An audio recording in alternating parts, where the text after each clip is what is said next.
After PepsiCo announced on February 9 that its pancake and syrup brand Aunt Jemima will be renamed Pearl Milling Company, the response on social media was mostly negative. The reasons people are unhappy with the name change vary, but some people on Twitter said they thought the new name was even more racist. According to the recently updated Aunt Jemima website, the name Pearl Milling Company refers to the mill in Missouri where the self-rising pancake mix that became known as Aunt Jemima was first made. Aunt Jemima's face was replaced with an image of the old mill. The colors and lettering on the new packaging are similar to the old. The old-timey feel of the product remains, without, as the New York Times put it, the racist imagery that was based on a 19th century minstrel song that evoked nostalgia for slavery in the antebellum South. Quaker Oats had announced in June that it would change Aunt Jemima's name in the wake of the killing of George Floyd by Minneapolis police and nationwide protests calling for racial justice. The company stated in June 2020, "As we work to make progress toward racial equality through several initiatives, we also must take a hard look at our portfolio of brands and ensure they reflect our values and meet our consumers' expectations." Aunt Jemima is history. Quaker Oats announcing today that it is retiring both the logo and the name of the 130-year-old brand. In a February 2021 corporate statement about the decision to rebrand as Pearl Milling Company, PepsiCo said it consulted with customers, employees, cultural and subject matter experts, and diverse agency partners to make sure they were being inclusive in their rebranding. Among many others on Twitter, Wild & Out's Carlos Miller was not impressed, tweeting, "I'm not buying it." When another user replied that the new name seemed, quote, "more racist than the first one," Voss of the Minnesota artist collective Velvet Rasputin followed up with, "It doesn't seem more racist, it is."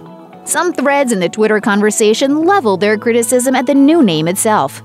For some, the name Pearl evoked a racist image similar to Aunt Jemima, with one user writing, "Pearl still sound racist. They gotta change it again." According to the Aunt Jemima website, the word pearl refers to a particular way of grinding grain into flour that was used at the mill. If Twitter accurately reflects the broader base of people who buy pancake mix and syrup, then the main problem with Aunt Jemima's new name is that many people don't feel any connection to it. Some expressed distrust that the corporate leaders at Quaker Oats and PepsiCo really had good intentions. One Twitter user commented, "Maybe they should ask black folks if we were okay with the name before changing it. This shows there's no people of color helping make those decisions." In their statement, PepsiCo announced plans to donate $1 million to nonprofit organizations working to empower black women and girls. Meanwhile, the soft drink and snack food giant says it is investing $400 million over the next 5 years in black businesses and communities. PepsiCo says it will also strive to increase black representation at the company. Aunt Jemima's name change backfired in yet another way. Some people suggested that a black woman's image on the syrup and pancake mix was empowering or at least relatable. Still others on Twitter were prepared to switch brands after the announcement that Aunt Jemima would soon be known as Pearl Milling Company. One person wrote, "Looks like we'll be buying Mrs. Butterworth's from now on." The only problem is, the makers of Aunt Jemima aren't the only ones who announced name changes last year. The company that owns Uncle Ben's Rice also announced that it would be reviewing its branding. Look, if I'm going down, you're coming with me. Actually, Uncle Ben, she's right. Yeah, we have to let you go too.